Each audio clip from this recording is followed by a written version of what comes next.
decisions, great mound visits, great job not letting the best player beat you. This one crushed, out to right field. And it's going to be out of here. Pennsylvania walk-off home run. Travis Gavonic sends him to Williamsport.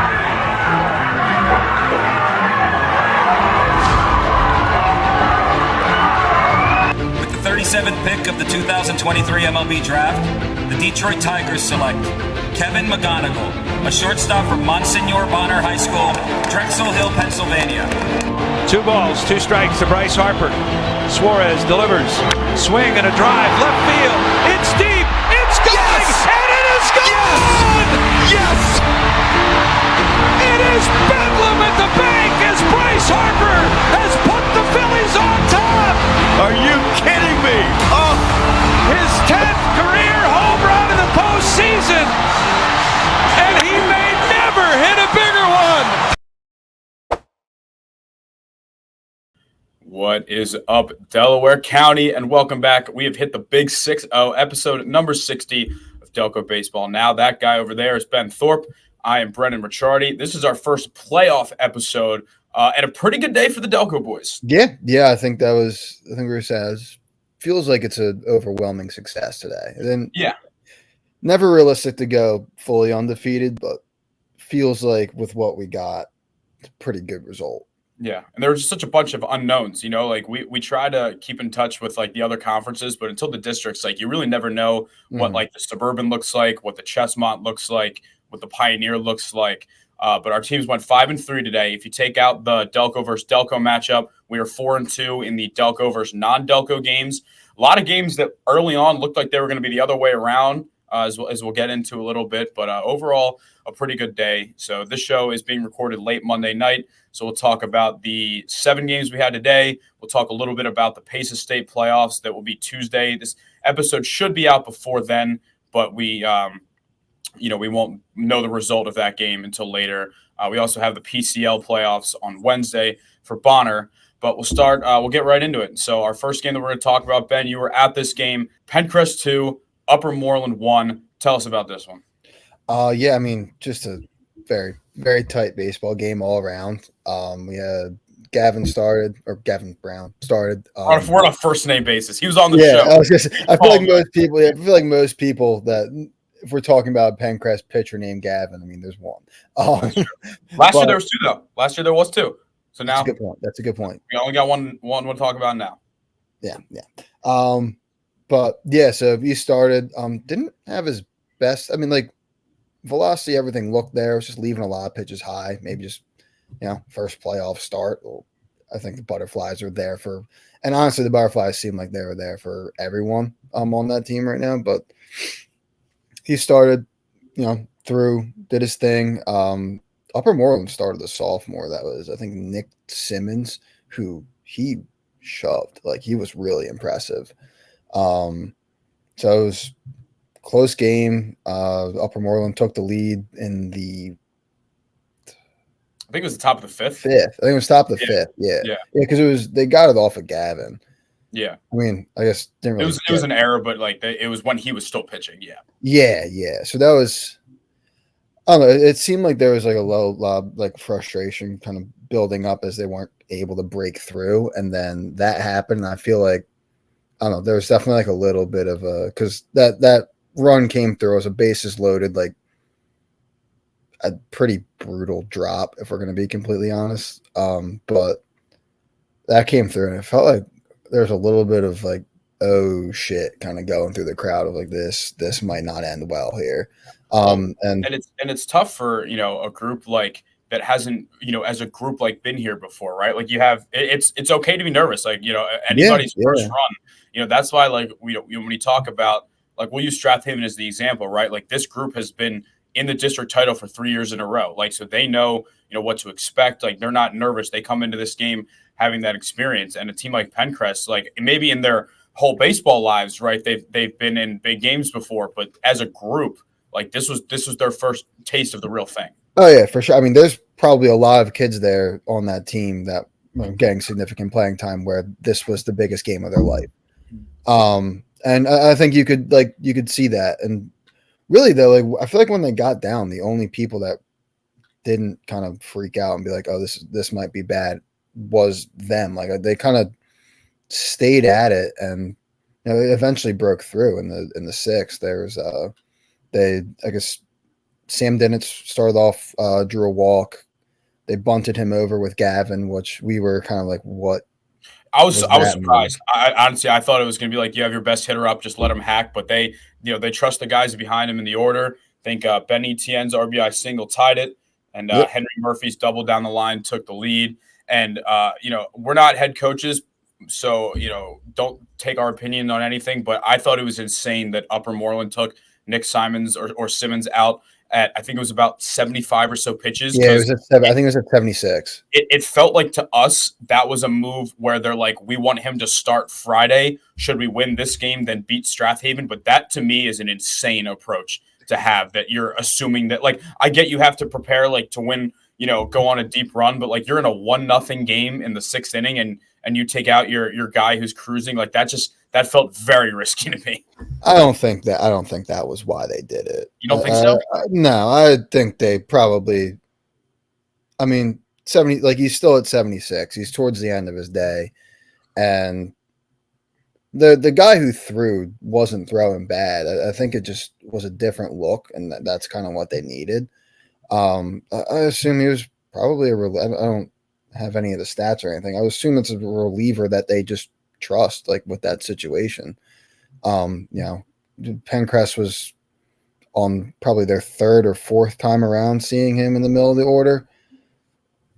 I don't know that I would have taken him out in that situation, but I don't think it's like an insane move to do. It's hindsight's 2020. He might not have finished the game either way. But hats off to Josh Kalinowski, who came in this game, pitched the final 2 innings of relief. He ended up getting the win on the mound because I believe they put him in when they were down 1-0. So he ended up getting the win and going to send the boys to, which this is crazy that this was, according to their Instagram account, the second playoff win in Penncrest baseball history. Yep. Which is wild to me. And I was talking with shout out our guy Drew Robinson. You could probably argue, I would say, along with Ridley, Penncrest is probably the school that loses the most guys to private schools. Like it feels like a lot of media area guys go to Malvern, Haverford, even Bonner, like Nate Furman, I think would have been a Penncrest guy. I think Kyle Verbitsky would have been a Penncrest guy. Like a lot of talent, is going to the private schools. It is what it is. That's it's a conversation topic for another day. But the point being, this is apparently, I think, the first team in school history to win 14 games as well. So they are. That makes sense. I mean, especially you never won a playoff. You'd have to say. I mean, one win, I guess, solidifies them as probably one of the best teams, if not the best in school history. And even then, with this type of season, it seems like they're there. But overall, just very, very good performance by them to be able to kind of regroup. 5 shutout innings on offense, things not going your way.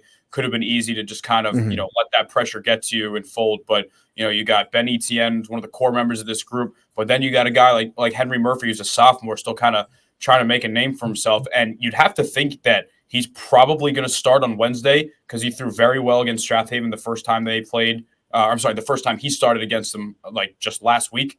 So I don't know. We might get the exact same pitching matchup as we got when they played last Monday. I would think that you'd have to go, especially like with the way he pitched against Strathaven before, like keeping him in the game.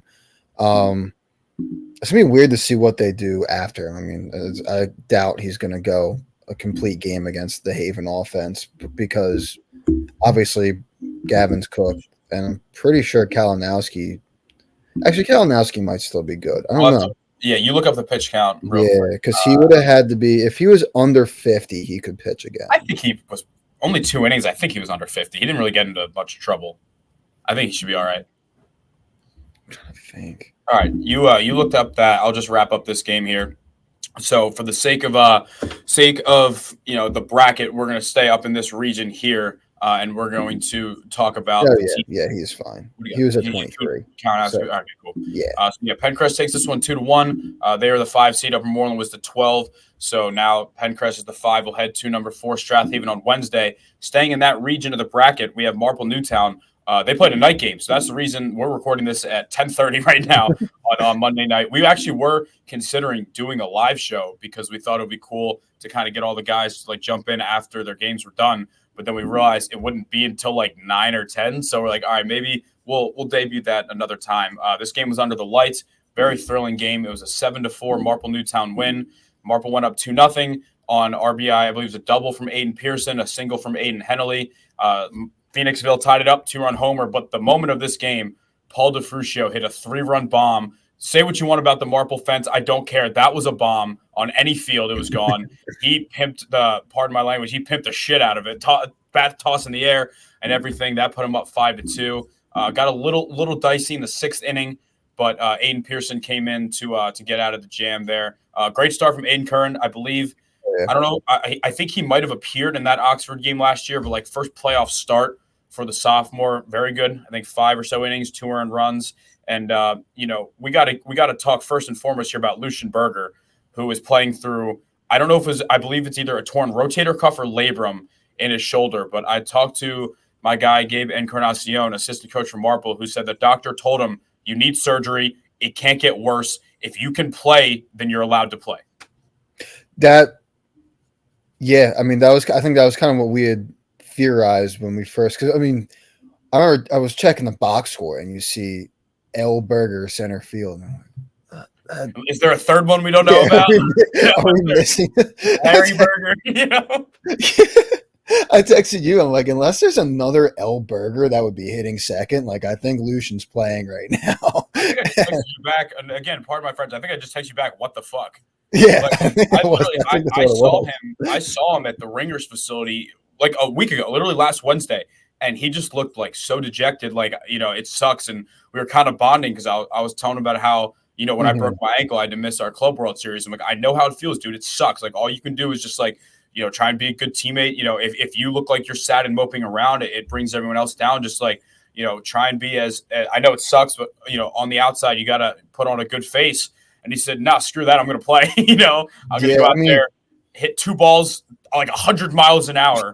I don't know if it's his. I have to assume it's not his throwing arm, because if that was the case, you can't put him in center field. I have to imagine he probably. Yeah, I would assume it's the other one, and that's what I would think. I don't know for a fact, but either way, if you didn't know he was hurt from watching him, you wouldn't be able to tell. But I mean, how cool of a run would it be, if they go on a deep run with their best player playing through a brutal injury, and that's just got to bring like the rest of the team up around him. Yeah, I think like just having him being. I mean, you could kind of see it. When we went against our Penncrest game, when they were missing Bennett and Lucian the whole time, and you could just you'd see it. There's, you just felt like from that team that they were really missing those guys. So to get him back in there, and I guess it is kind of. I think labrums are like that, where like once you're at a point where you need surgery, like you can't make it any worse. Yeah, we had a guy my senior year, Casey Rozier, who.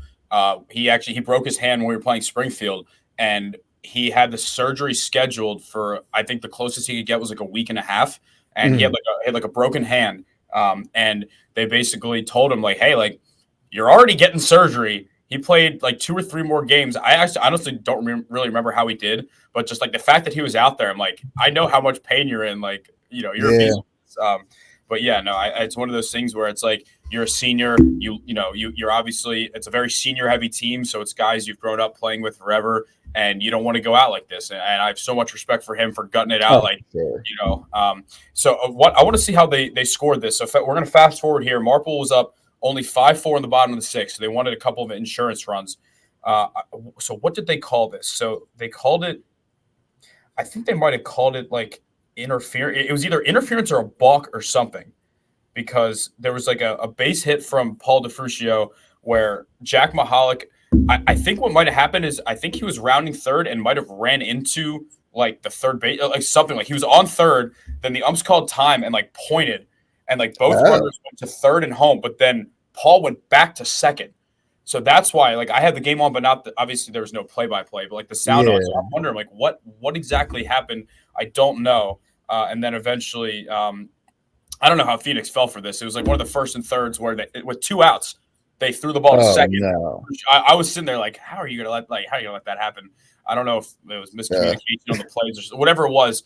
It put Marple 7-4, and Aiden Pearson slammed the door. So it's a gutsy win for a Marple team that we will admit we had pretty much written off at this point. Like after, any team loses their best two hitters, it's going to be tough to overcome. So credit to these Marple guys. They're playing, with, I don't want to say with house money, but like having Lucian back kind of gives them a new life. And, I think they have a very good chance to go on the road and take down Chi. Yeah, I do too. I mean, it's been the past couple of weeks for them has been just an emotional roller coaster from kind of, there was probably 2 weeks ago where like, oh, like they're back. Like, hey, like this is like the team we were talking about. Then you lose your two guys and like you're at rock bottom. And now, you got a guy back. You just beat a Phoenixville team where I would imagine most people that are kind of aware of the situation were favoring Phoenixville. And the Delco Baseball Now Underground Sportsbook had Phoenixville favoring this one. Oh yeah. and now you got a road game against a Chichester team that you're very capable of beating, and now you're looking at a chance to earn a bid to the state tournament. It's just, I mean, it's been a ride for them this entire year. Absolutely. All right. Well, final score of this one was Marple Newtown 7, Phoenixville 4. Marple advanced to take on Chi, and as we talked about in that region of the bracket, Marple and Chi winner will take on the Strathaven Penncrest winner. So we're already guaranteed a team in the district championship. There will be one of those four teams, Marple, Chi, Haven, and Penncrest, will be playing at Villanova. Let's go to the other side of the bracket here.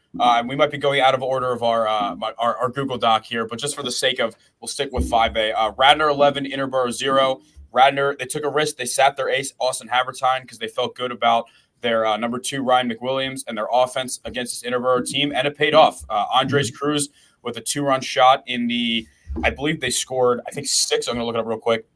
I believe they scored 6 runs in the, third inning. It was one of those where Interboro starter Owen Shimp, the first time around the order, did a really good job. The second time, it seems like the Radnor bats kind of figured him out a little bit.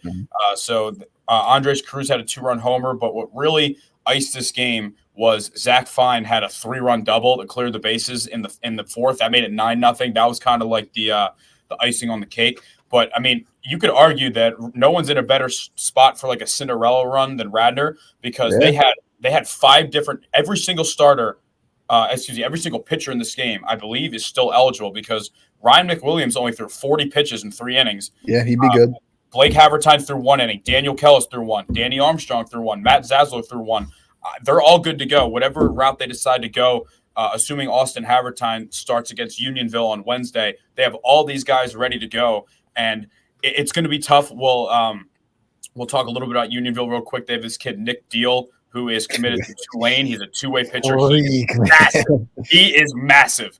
We're not trying to kiss his ass too much, but he's a massive human being. And it's going to be tough matchup for Radnor, but Havertine's shown that he can keep you in any game, so that'll be fun to watch. But a convincing win from Radnor. You can say what you want about the Del Val, but Radnor went on the road. They took care of business. They look good doing it. And they're a group that almost feels like too young to even know the stage. They don't seem phased by it, because with Penncrest, they might be inexperienced, but a lot of them are older. But this feels like a team that's so sophomore, junior heavy that it's hey, we're in a way almost playing with house money, right? When we said at the beginning when we wrote our previews and talked on the high school preview episode, we're hey, if this team this is a sneaky team, a dangerous team when they get in, and they're having fun. That's the most important part right now. Yeah, we had said Marple's kind of playing with house money. These guys are the ones that Radnor really are the ones that are playing with house money. I think just with how young they are, and maybe I don't know. I won't say they weren't supposed to be here yet, but how I think we kind of thought that maybe they had another year before they're at this stage. It is going to be a group that I think they can kind of keep running or keep making this run, and in the back of their heads, they're going to be back too. I was going to say this team will be a Central League title contender next year. I absolutely do that. They were 9-7 this year, and in the Central League, and they're going to be returning a ton of guys. They're going to get their catcher Matt Zacholski back. Danny Armstrong should hopefully be healthy for the whole season. It's a very, very young team. So excited to watch them. They will head to Unionville. Gorgeous field, I might add. Very new complex, gorgeous field at Unionville. So that'll be a Wednesday game. So I believe that is all of our games from the 5A bracket from today, I believe. So let's head over to 6A. Game of the day in any Delco, in my opinion, I don't think this is arguable, is Haverford and Penridge. An 11-inning game. Just so impressed with Haverford. They won this game 4-3, but most impressed with the fact that they were down 3-0 in the second inning. Now, you got a sophomore on the mound like Jimmy Boyle, a team that hadn't won a playoff game. Head coach Brian Miller told me since 2009, 15 years, the last time Haverford won Haverford Public won a playoff game. And you have a sophomore that lets up 3 runs in the top of the second. I don't know how many were earned. I think maybe 2. And they don't allow a single run for the next 9 innings. Yeah, I mean, that's impressive. And, sometimes, especially when you're new into the playoffs, you're going to give up a couple early on. But good on Jimmy Boyle for just settling back in and getting the job done. I think he ended up going 7, right? 12 strikeouts. Jeez, that's impressive. And then Not a playoff debut, right?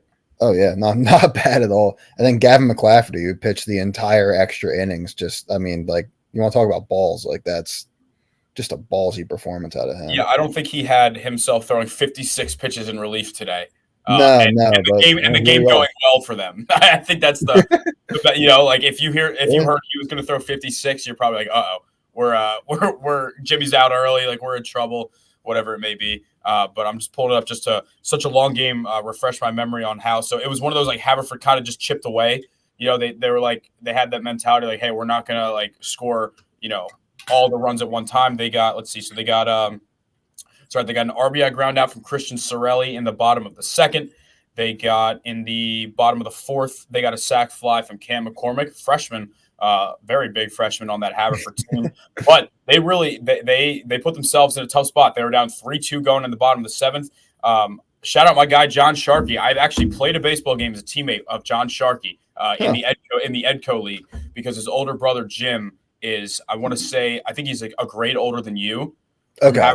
So Jim Sharkey, I had to make sure when I tweeted, I always had in my head Jim. But John Sharkey led the inning off with a double. He got to third base on a single from Jimmy Boyle, and then Shane Durkin tied the game up with an RBI single. But after that bottom of the seventh, there was virtually nothing. There weren't even many innings that there were runners on. There was a ton of 3 up, 3 down. I felt like every time I looked, there was a new inning started. But we'll fast forward to the bottom of the 11th. Rocco Kelleher had a leadoff walk. Ryan Cassidy singled to get runners in scoring position, and then they stole to get second and third. And then Jimmy Boyle, sac fly to end this game. How about 12 Ks and a walk-off in your first playoff game? Hey, we'll take it. And the single in the 7th, too, that really set everything up. Yeah, honestly, that got Sharkey over third base, too. Yeah, hell of a performance there. He's a gamer. I love watching him play. He's a gamer. Yeah, he is really it. And he's a sophomore too, right? So he's a sophomore, and I think what did you have with the gun 86-ish, 87? I think his slider is just sharp. That's what I remember most from watching him play. Yeah, he's gonna be a dude to watch for the next couple of years. I'm excited to see. Just like you said, just gamer. Yeah. So Haverford wins this one 4-3. They're the 15th seed, which means they will get number 2 Neshaminy, a team that lost to Lower Merion in the playoffs last year. So they're going to be haunted by those boys from the area here. Nice turf field over there in Neshaminy. Listen, this has the potential to be our first true big, massive upset of the Delco teams in the bracket because Will Hoffman is good of a number 2 as you're really going to ask for in a bracket like this going up against Neshaminy's number 1. I mean, the guy threw a perfect game this season. D2 Thomas Jefferson recruit. I think I wonder if there's any chance Neshaminy might take him lightly and say we're gonna start our number 2 and hope because their next game will be against probably another high level team. Their bracket is so confusing with 24 teams. I'm gonna look up. Yeah. I don't even know what seed the winner of that game will play. Let's see. So actually, Neshaminy would play. They would play. So hold on. They play the winner of Garnet and CBE. They do. So if Haverford and Garnet win, they'll play each other. That's sick. Okay. That'd be crazy. Yeah. But then, so within the next win, though, so you're guaranteed at least another. It's not. You're no longer in kind of single. So if Haverford or Garnet win, if they lose their following game, they will go to the playbacks. They do playbacks. Yeah. Yep. Okay. Yep. So, Haverford or Garnet win.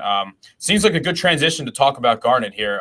But, yeah, like we said, Haverford hit the road to Neshaminy, Wednesday at 4 o'clock for their next game. We'll move on to Garnet Valley, and boy, was this game fun to watch. It was Garnet Valley 11, Council Rock South 6. Second year in a row, the Council Rock South Hawks are eliminated by a Delco team when Chris Zapito had 18 strikeouts for Robert Darby last year.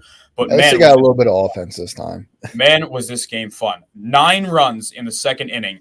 We had Justin Gretzky 2-run double. I was texting with my guy, Mark Zuppo. He wanted me to give a shout-out to Justin Gretzky for a guy who just hang on, I'm going to read the text. I don't want to misquote him here. I think it was the gist of it was just like a guy who very much deserves it. Hang on. I want to pull this up here. I don't want to misquote Zup, you know? Yeah, giving Gretzky a shout-out would be huge. He does all the little things right, and he works his ass off. Once again, pardon our French. Works his ass off day in – actually, pardon Mark's French. Yeah, there you go. Works his ass off day in practice. Works his ass off day in and day out at practice. Coaches gave him a chance, and he capitalized and earned his spot at DH. You know, the type of stuff that goes unseen. So shout-out Justin. He Nice. got the Congrats, man. He got the scoring start for Garnet because they went down 2-0 early. So they responded with 2 in the bottom of the second, and then we had a error off our favorite lefty catcher, Nolan Carroll. He had a ground ball that might have been a bunt. There was the ball was thrown away, 2-run score, but the big boom was Chris Schaller, who hit a 3-run bomb to dead center. He knew it. The whole stadium knew it. And, you know, just to see, like, that was really what it kind of reminded me of, like, the Reese Hoskins bat spike, where it's like that, like, the crowd was just waiting for it. You know, the double was big to tie it. You know, the error, like, got the juices flowing. But I think I don't know if it's Schaller, or Schaller. I'm gonna have to ask for.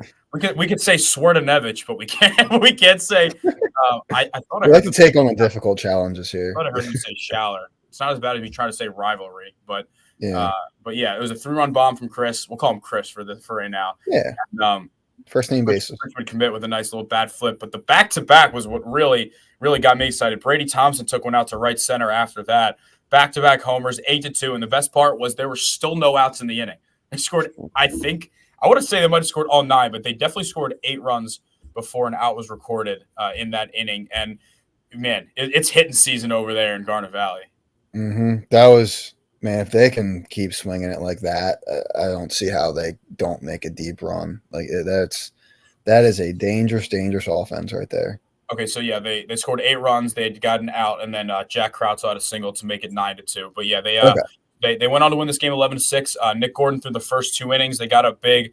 Joe Anzalone came in 3 innings, no earned runs. A couple defensive miscues that made the game a little more close than I think Garnet would like, but I don't really think it was ever in question. I think the closest it got was like 10-6, and that was after 5 innings. So it's like you felt there might have been some nervous stomachs, but I think Garnet knew that if they really had to turn it up, they were in a good spot to get that going. With an 11-6 lead, they got so I believe it's Kyle Klein to close the game out. He threw the final 2 innings for Garnet, but just, man, the top of this order has been as good as advertised. Mark Zuppa, 2 hits. Chris Schaller, 2 hits. Brady Thompson had a 2-run homer. Harrison Wall, 2 hits. Like, you have 7 out of 9 starters are getting a hit. I think that's 5 guys with RBIs, and it's been a blast to watch these guys. And going up, for anyone who doesn't know much about Central Bucks East, that's who Garnet's going to play. I believe they have 6 Division I recruits either in their lineup or on the mound, and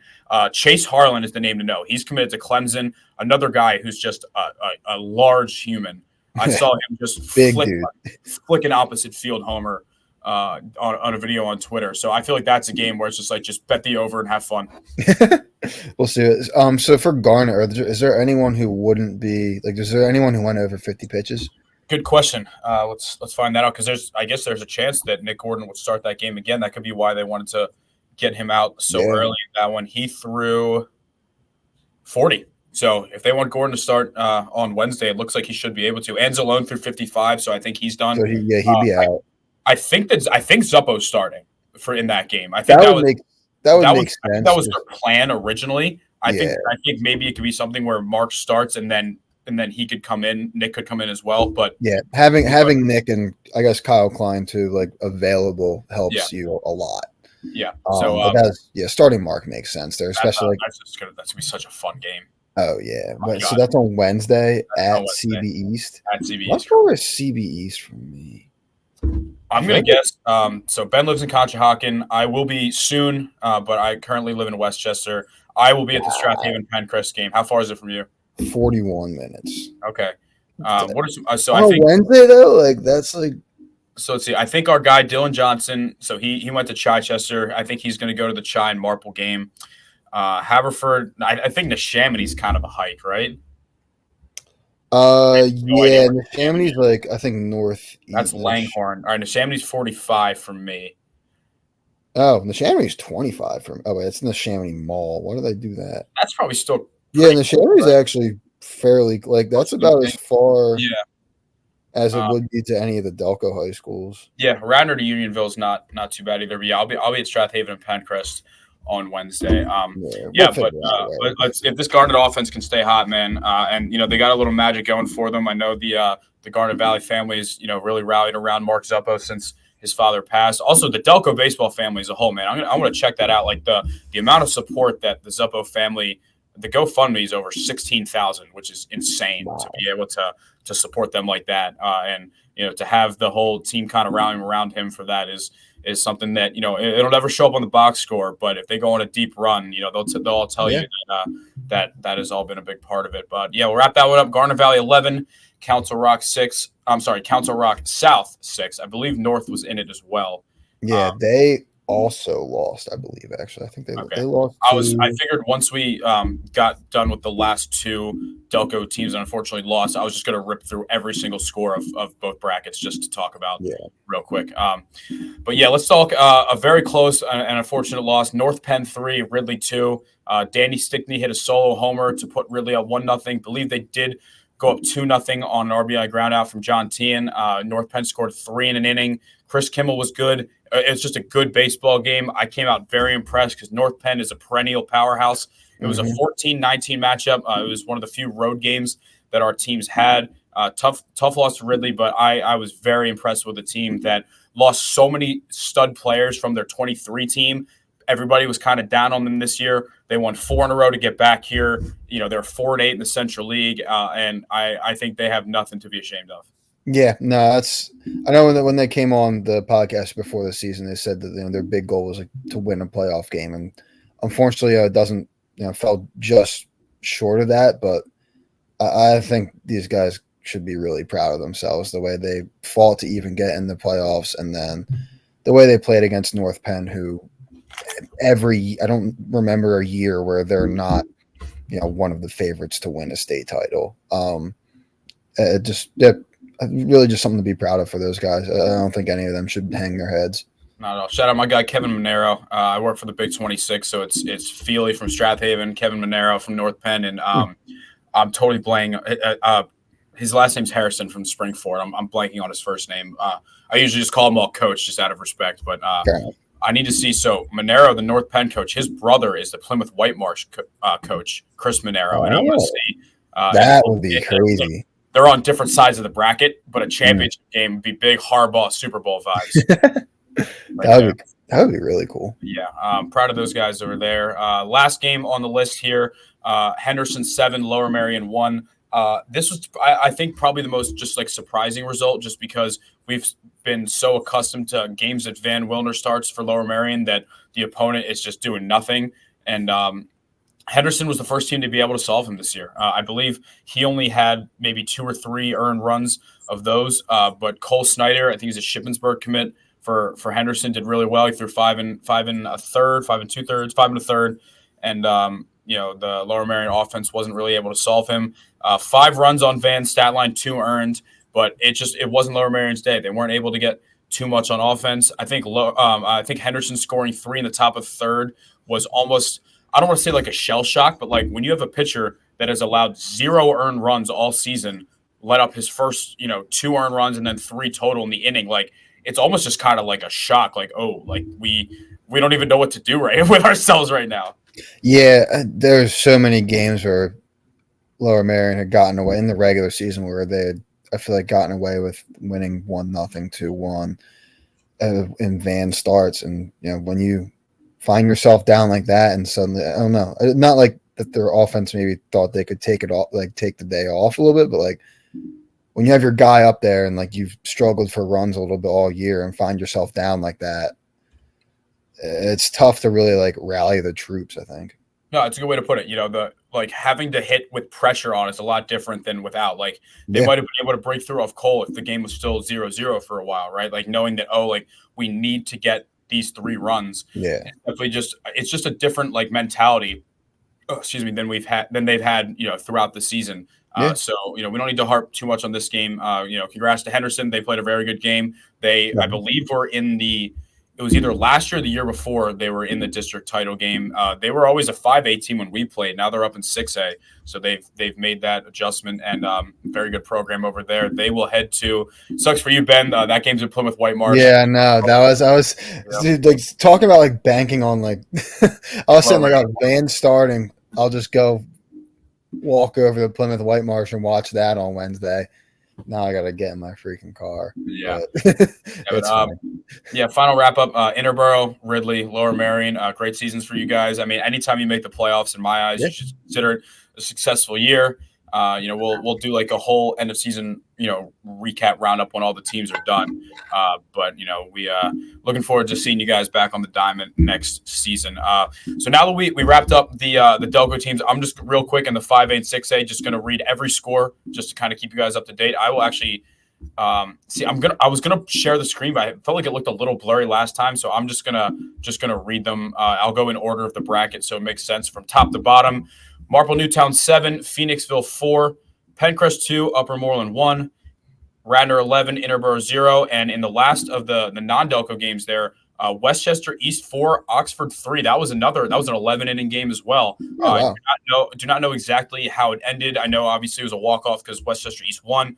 Don't know specifics on that, but we will have Westchester East taking on Upper Dublin, the 3 seed, the team that Strathaven has played in the district title each of the last 2 years.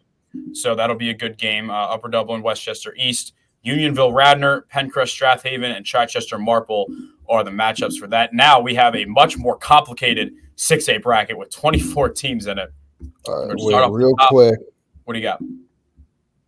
How did I'm checking out the Westchester East game. So it was a bottom of 11, hit by pitch. Stole second, advanced to third on the pass ball, sack fly. So, damn. There we go. Yeah, base running. Easy enough. Yeah. All right, let's go 6A here. Man, we got a lot going on here. All right, Avon Grove 1, Souderton 0. That was the 16-17, so not much of an upset. We had Wissahickon 6. You were right, Council Rock 5, so Wissahickons moving on. Springford 8, Coatesville 1. No surprise there. Nothing against Coatesville. Springford's just such a good program. Of course, we had Henderson 7, Lower Merion 1. Haverford 4, Penridge 3, Garnet Valley 11, Council Rock South 6, North Penn 3, Ridley 2, and then probably I would say the biggest upset just in terms of pure numbers here, the 22 seed Boyertown 3, 11 seed Pennsbury 1. So that was definitely the biggest numerical upset in that regard. Close games today. A lot of close games. Everybody's giving you your guys. So I'd love to see it. So matchups on Wednesday, the 1 seed Quakertown. It looks like they have lights because that says it's a 6:30 start time. So Quakertown 1, the 1 seed, they'll take on Avon Grove. We got Downingtown East and Wissahickon, O&J Roberts and Springford. I believe that's a conference matchup. I think OJR is in that Pioneer Athletic Conference as well. If it's not, I'm pretty sure those schools are like right next to each other. I'm have to be. Plymouth White Marsh will take on Westchester Henderson. We got Neshaminy and Haverford, Central Bucks East and Garnet Valley, Methacton and North Penn, and Downingtown West and Boyertown. So from my eyes, I think that in this bracket, I think OJR and Springford is the only conference like matchup going on. A lot of these teams, I'm pretty sure, are in different conferences. I'm pretty sure Methacton, Pioneer, and Suburban, D-Town West. Yep. I think you're right. Cool. That's what I like to see. I like to see, it's cool to see conference matchups, but, it's nice to kind of just get an idea of like what conferences are strong and which are not. But, all right, that will wrap up the PIAA talk. I'm not exactly sure what our recording schedule is. I think maybe we could do the same on Wednesday where we have more games and the PCL games to talk about. Just a thought. Not exactly sure. Let's talk PAISAA real quick. So the PAISAA, the independent school playoffs, so Malvern Prep, of course, the 1 seed, they will play, I think, Mercersburg tomorrow. But from a Delco perspective, we got 2 of our interns, Ian White Jr. and Fred Jordan, for the Haverford school. They will take on Penn Charter, looking for revenge because in this same matchup last year, Penn Charter knocked them out. Penn Charter had to use their ace, I think Cole Stocks on Friday, so they'll have to use their number 2. We're assuming our guy, intern Ian White Jr. is on the mound. Could be Kevin Reevy. Not sure for Haverford. That game will be at Haverford at 4 o'clock on Tuesday afternoon. As for Episcopal, after that win over Westtown, they are headed to Springside Chestnut Hill. They will face the electric arm of West Virginia commit Tucker Delisle. Here's the thing, though. The last time Tucker Delisle faced them, they won. It wasn't, Tucker was out of the game by the time Episcopal scored, but they won 1-0. So definitely a chance for Episcopal to win that game. We're not sure who's going to be on the mound. It seems like it could be freshman Hunter West. Done a really good job this year. Could be Timmy Dennis, who threw all 8 shutout innings against Springside the last time. Could be Logan Carell. I think Michael Schaefer probably threw too many pitches. Shout out the boy, though. 8th grader Michael Schaefer going out there, throwing a solid start in that game against Westtown. Great comeback win for EA. Walk-off single by Spencer Shue. They were down 6-2. Some big hits, Alex Barris, Tyler Beaulieu. Guess we haven't recorded since that game, but Episcopal won that one 7-6. And my only complaint about the PAISAA is that them and the PCL championship are on the same day. And I would love nothing more than Haverford and Bonner both playing them, but maybe like a 11 o'clock and a 2 o'clock start. Like I would love to go to both. Out there. I would love to go to both if either Haverford or EA is in it. And obviously Bonner's our lone PCL team. But yeah, I'm feeling good about. I genuinely think both these teams have a legit shot. Episcopal has really struggled to hit the ball this year, but I feel like this rally, scoring those 5-6 late inning runs, could really help spark these guys. Yeah, and they hit before. Like they hit before. They were hitting really well before the, I guess, interact play started. Which you start interacting, you immediately see better pitching, but like. Still, I feel like if maybe, like you said, that rally, maybe they woke them up a little bit again. Maybe they'll be able to get going. Yeah, but what we do know is that I think that's going to be, like all Episcopal games, close. I feel like every game they play, win or lose, high or low scoring, every game they play. They make it interesting every time. Yeah, it helps your confidence of having won that game. Like you saw him, he had his best stuff, and you beat him once. Like you kind of. And granted, it was 1-0. He was out of the 1-0, 8 innings. He was out of the game, but like, just the fact that you did face off with him and get that win already, you have to feel at least better going into it. It's technically, you didn't beat him, but you beat them when he pitched, right? Mm-hmm. That it's not like you go we've all been there at games where you go in and you're going to lose because of the pitcher on the other side. As confident as you want to be, like that, Delco League, when we faced Chris Murphy, who got released by the Astros 2 months before. Yeah, he's going 7 shutout. We're going to lose this game. The series is still going, but we're going to lose this game. That's it is what it is. But we'll keep you updated on Haverford and Episcopal. I believe Haverford and Episcopal are playing. Delco Christian, I believe, is playing Doc tomorrow as well. If you can confirm that. I can confirm that. Yes, that is tomorrow. So. Yeah. So is that So where are we? That's going to be at Doc. Of course, the one time I'm pitching tomorrow for Perky League, and we play at Doc, and we're away. Oh, really? That's so normally we'll play right after the high school games. It'll be I can just go up and see that. That game is at Doc too. Damn, that's bummer. That's a shame. That's just unlucky. Yeah, that's a shame. Yeah. But Delco Christians had a great year, but they struggled with Doc last time. We'll see what they're able to do with that, but.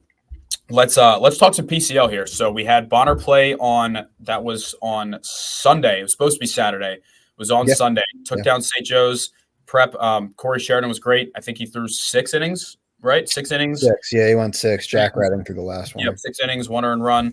CJ Nocella drove in 2. Austin Cannon drove in 2. And this it feels like one of the scariest 5 seeds you'll ever see in the PCL. Oh yeah, this is.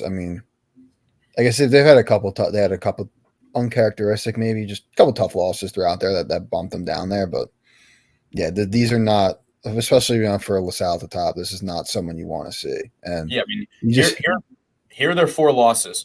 LaSalle in a game where Jackson Keogh got hurt. Not that they would have won either way. Just putting in context, that was a LaSalle team that was 11-1. Lost to Wood on a walk-off homer. lost to Conwell Egan on a walk-off wild pitch, and lost to Prep on a walk-off wild pitch. They're a couple unlucky bounces away from 10-2, maybe even 11-1, 9-3, like whatever, just looking a lot better than the 5 seed. And also the PCL is a very top-heavy team, or top-heavy league this year. Mm-hmm. So a lot of teams, it was a really crowded field up there that, I would take. I mean, hell, Father Judge is the defending champ. They're the 6th seed, right? They took down Conwell Egan to advance. Yeah. It just feels like, LaSalle is definitely the favorite, but this is a loaded semi. This is what feels like the 4 biggest brands, Goretti, LaSalle, Bonner, and Father Judge are in the semis. So it's going to be LaSalle versus Judge and Bonner and Goretti. I guess FDR Park. I've actually never been. I guess there's a couple fields. I think so. Yeah. There's like the one main really nice one. I think they play the Carpenter Cup games at. Yes. I think there's another one though. Yeah. Also, we'll talk about Carpenter Cup. Very excited for that because for the first time in a while, it's the Delco's not playing the Interac in the first round. So we get 3 teams to usually, we lose one of the 3 teams with Delco guys on it immediately.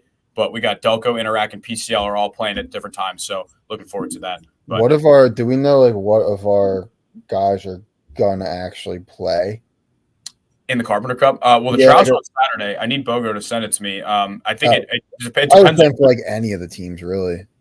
Who's eligible to play? I'm saying everyone's eligible to play, but I know seniors usually some do, some don't. That's true. I don't know. I'll have Bogo send me the roster, but the tryouts did happen. I do know that. But, they already happened? Okay. Yeah, that happened on this most recent Saturday. But cool. All right, well, that will wrap up our high school playoff discussions for the rest of this episode. We got a little bit to talk about college and minor league-wise before we go on our merry way. So let's talk Division III baseball regionals. We had guys from 3 teams. 4 Delco guys total advanced to the Super Regionals. So for anyone not familiar, imagine the NCAA March Madness tournament. You have 64 teams, but everybody's in groups of 4. So you'll have 16 little group of 4 winners. Then of those, there's is it the same as D1 where it's like a 3-game series for Super Regionals? Yes. Yeah. So of the 16 teams, they'll be paired up with somebody. Best of 3 series, and the top 8 of those go to the World Series, which I believe is in Iowa, if I'm not mistaken. It could be Ohio. I think it's in Ohio this year. I think they changed it again. Okay. So it'll be Middle America. Yeah. So let's start off with Misericordia. So that's the team. We got 2. We got Drew Van Horn from Garnet Valley. We got Brian Henry from Bonner. I believe they had to win twice on the last day, I think, right? That wasn't a walk in the park for them.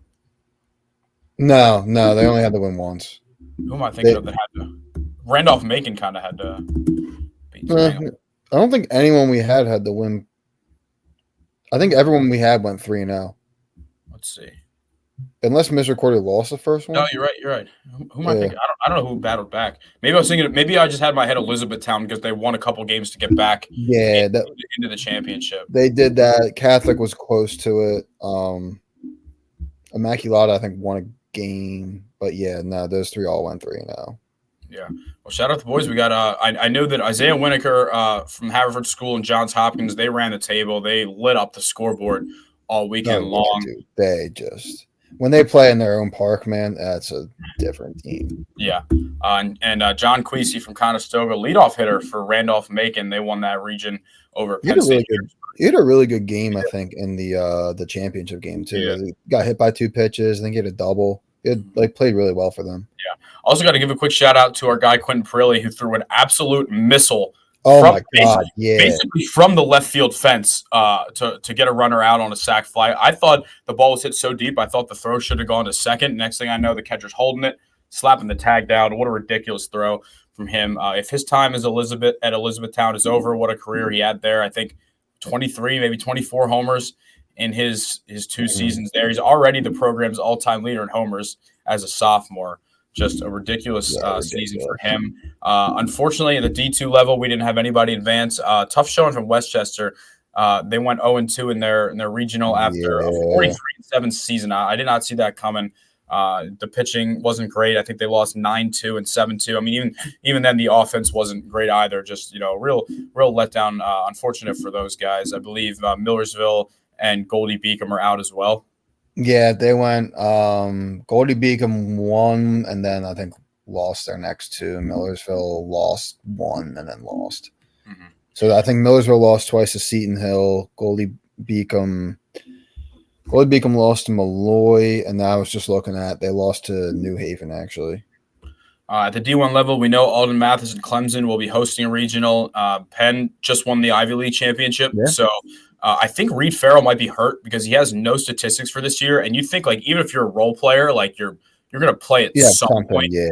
So I think he might be hurt, but I don't expect a huge Delco presence in this year's NCAA tournament. Unfortunately, we'll see how the conference tournaments go. You know, we got some guys on St. Joe's, Rhode Island, in the A10. Maybe they go on a nice little run. But for right now, that's our college updates. Minor leaguers. I'm going to start off with a good friend of mine, Billy Corcoran. Shout out him for winning me a state championship when I was 15 with Nether Legion. He just got called up to AA. He will be on the Amarillo Sod Poodles. I don't know if he's made an appearance yet. I know that was around this time last week that he got the call up. He had a great start this season for the Hillsborough Hops. That was the high A team. He's in the Diamondbacks organization. Let's see if he's got any action here for the Sod Poodles, which I found out I believe is a prairie dog. That makes sense. Yeah. It doesn't, but it does. Yeah. If a sod poodle doesn't really make sense, but if it were to be anything, a prairie dog makes sense. Apparently, it's something that's popular in like Texas or wherever he is specifically. Looks like that fits. Yeah, it looks like let's just say his first outing did not go great, but you know it's your first start in AA. It's nerve-wracking, and B, that's a massive jump from high A to AA. But I trust our guy to get it back on track. Let's talk about a Malvern Prep teammate of his, Chris Newell, is on fire. I don't think it's far-fetched to say we could be seeing him up at the AA level. He's having some Schwarber type numbers. He's hitting 212. Oh, yeah. He's hitting 212, but he has 10 homers and an 835 OPS. So like, I'll take an 835 OPS. Yeah, for sure. I think he's in the Northwest League. I think it is. Yeah, he's with the Dodgers. He's on the Great Lakes Loons right now. Let's see if the Dodgers have a cool AA team name. The Tulsa Drillers. I like that. Oh, yeah. I like that. That's one of those ones, like the Tulsa Drillers have been around forever. I feel like they're like one of the rare minor league teams that haven't changed their name to just something ridiculous in the past few years. Very odd, yeah. Become the Sod Poodles. Yeah. You mean the Sugarland Space Cowboys or the Rocket City Pandas?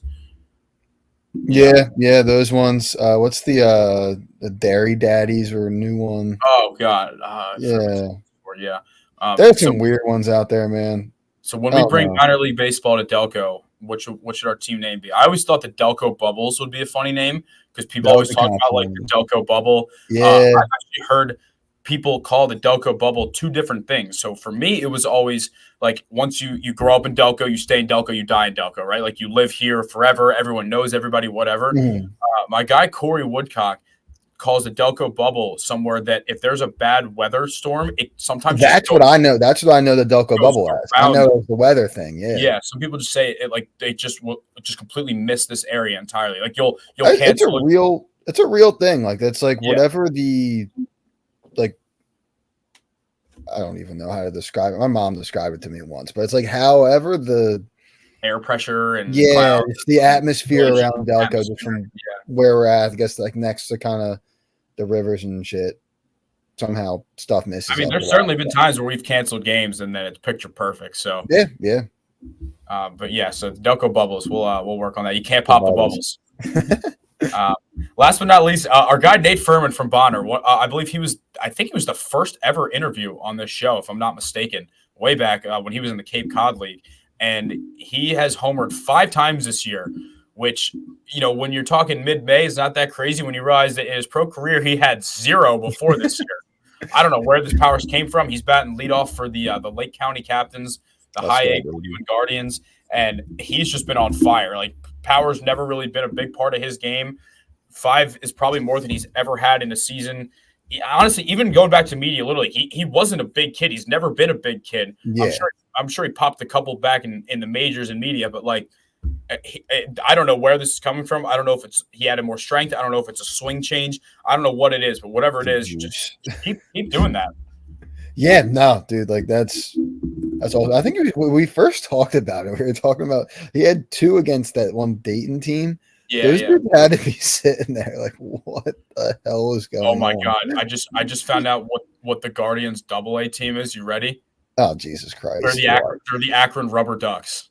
Oh, I knew that. That one actually, like, there's somewhat of a. I think Akron like produces a lot of rubber or something. Like there is a somewhat of a connection there. Really? I'm looking up right now. Yeah, I don't. I'm trying to find anything about it, but that's yeah. I mean, a lot of them have bizarre. The same thing, like the sod poodles. Like it's a prairie dog, like native to Texas. Like they're weird, but they somewhat make sense. Like I don't know about the space cowboys. What those have to do with the Sugarland area, but yeah, that's. I think Sugarland's around Houston, so I guess there's the Houston Space Center. It's it's exciting stuff. I feel like as a whole, our minor league season kind of got off to a bit of a slow start. I think Kevin McGonigal was injured. I think some guys took a little bit to get going, but it's exciting to see everybody starting to pick things up a little bit. Really good stuff there. But I think that's all we got on this program. It sucks that this part of the year isn't when we talk Phils because they're 34-14 right now. Maybe we should just not talk about them all year. Because ignoring them seems to be the not that we want to ignore them, but it seems to be working. It's been working. It's been working for us. But we had a lot to talk about. We still got a lot more to talk about. I think there's a very good chance we're back on the air Wednesday to talk about our games that went on there.